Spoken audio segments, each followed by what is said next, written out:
Hello, welcome to my brand new series, Melbourne by Transit. My name's Dean and I hope to take you around some of the really interesting spots around Melbourne that are available by train, by tram and by bus. Now why would you do that, you say? Well, with petrol prices the way they are, rather than drive, why not pop the family or the wife or kids or friends or whatever on a train or tram or bus and go and see a lot of Melbourne. Especially if you do it on weekends, it's half price, or if you're old like me, you can do it for free. Now we're going to start today in the eastern suburbs of Melbourne at Mount Waverley. Mount Waverley is located about 15 kilometres southeast of Melbourne. The town of Mount Waverley was first surveyed in 1853-1854. The Waverley part was lifted from Sir Walter Scott's Waverley novels, which were first published from 1814. The Mount part of the name, however, is more unusual, as Mount Waverley is only 130 metres above sea level. For most people, I'm not so sure it classifies as a mountain, but here we are, they're not going to change it now. Mount Waverley only received its post office in 1901, and it didn't start to transform from a farming area into the suburb it is today until the 1930s through the 1950s. And it was at this time that the railway was built through to Glen Waverley. The locals had been petitioning the state government for over 30 years to try and get the railway through this area. Finally, on the 5th of May 1930, the 5-station extension was opened from East Malvern Station through to the new Glen Waverley Station, and Mount Waverley Station was one of those new ones. The railway was opened by the current Governor of Victoria, Lord Somers. The other dignitary who was present at the opening was Mr. John Cain. He was at that time the Minister for Railways. This is the John Cain that later went on to be the 34th Premier of Victoria. He's not to be mistaken with his son John Cain, who went on to be the 41st Premier of Victoria, or his grandson John Cain, who is currently the State Coroner for Victoria. Mr. Cain was quoted in saying in the Argus newspaper on the 6th of May that unless the people supported the new line, they would have to foot the bill for any loss incurred by it. Councillor Jordan, who was chairman of the Darling Glen Waverley Railway Trust, said that for 30 years at least, the people of Mulgrave had been fighting for the railway. He said that the line ran through a beautiful district, and he was confident that it would be payable within 5 to 10 years, and that one of the finest garden suburbs in Victoria would be developed. Mr. Cain, however, was not so optimistic. He said that £170,000 had been spent on the new line, and he hoped that Councillor Jordan was a prophet when he said that they would pay it in 5 to 10 years. He also went on to say that the Shire of Mulgrave was lucky to have obtained its railway. The community could not afford to spend hundreds of thousands of pounds on railways which were used by only a few people who could not afford to buy motorcars. The Railways Department asked for a little loyalty from the people. If the people of the district did not support the Darling Glen Waverley Railway, they would find that they had to pay them £310,000 guaranteed against loss in the first 5 years. When the extension was first built through the Glen Waverley, the whole line was single track. It wasn't until 1955 that the second platform was built at Mount Waverley. Then in 1958 the line was duplicated from Mount Waverley through to Sindel, and then in 1964 the whole track was duplicated from Darling through to Glen Waverley. Mount Waverley is the only station on the extension to have side platforms. The other 4 on this extension, which are Holmes Glen, Jordanville, Sindel and Glen Waverley, all have centre platforms. Why this is so, I'm not too sure, but if you do know the answer, please leave a message in the comments. The current station buildings were built in 1975.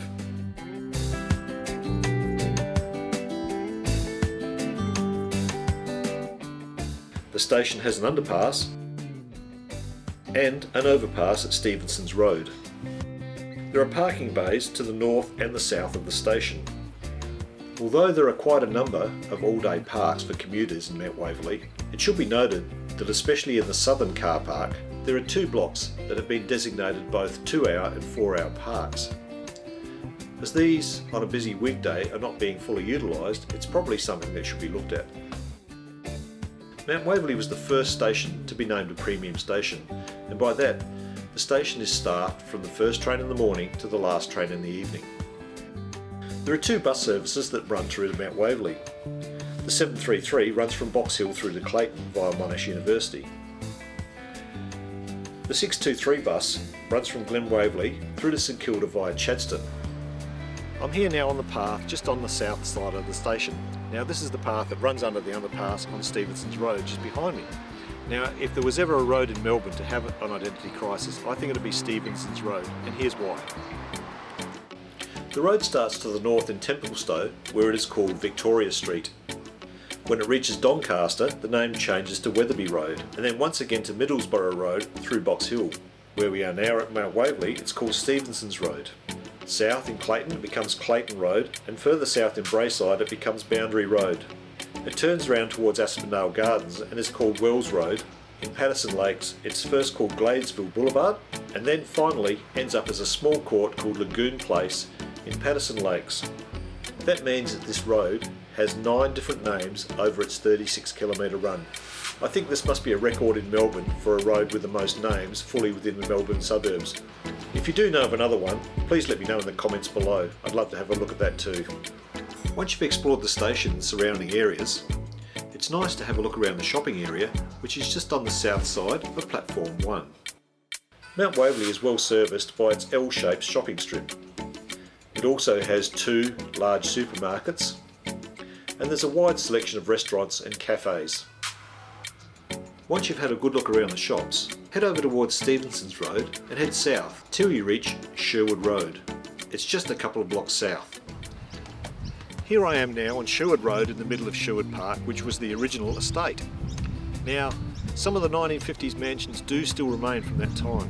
Other ones have been replaced in recent times there, so there are still some here to see. But have a look at these date palms that surround the park. Aren't they magnificent? And they're from the original times. The original estates at Mount Waverley were first planned in the 1930s when the railway was built, but due to the Depression and World War II, really didn't get going until the 1950s. The new suburb based around Sherwood Park was deemed to have country club living. They built concrete roads, which the local council was not very impressed about, especially when compared to the bitumen roads that were more commonly used by council in those times.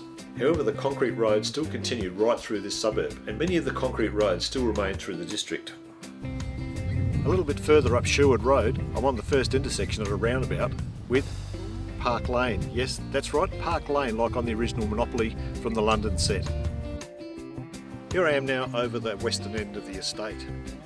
Still concrete roads, and a little bit of an anomaly here. The road just behind me that runs up there, that's Windburn Road. But the road that runs along this way here, that's also Windburn Road. And the one that goes that way, that's Windburn Road as well. So, just like Henry Ford and his Model T, you can have any colour as long as it's black. From here I can go any one of 3 directions, as long as it's Windburn Road. And now at the end of Windburn Road, there's another road behind me, and guess what?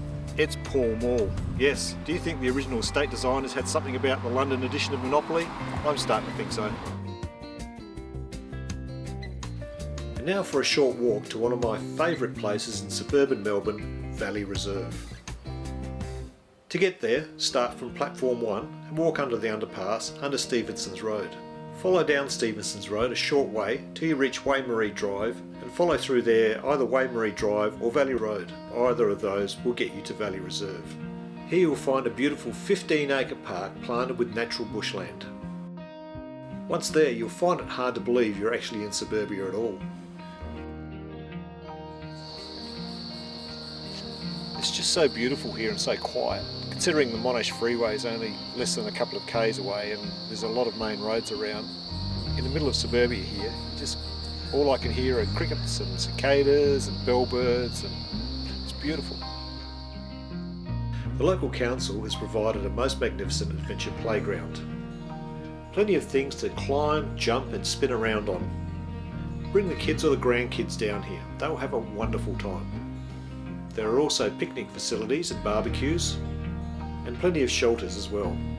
And you'll also find, well, whatever this little fellow is. The Valley Reserve is maintained by a group called Friends of Scotchman Creek and Valley Reserve. They consist of a group of volunteers who help to maintain and enhance the reserve.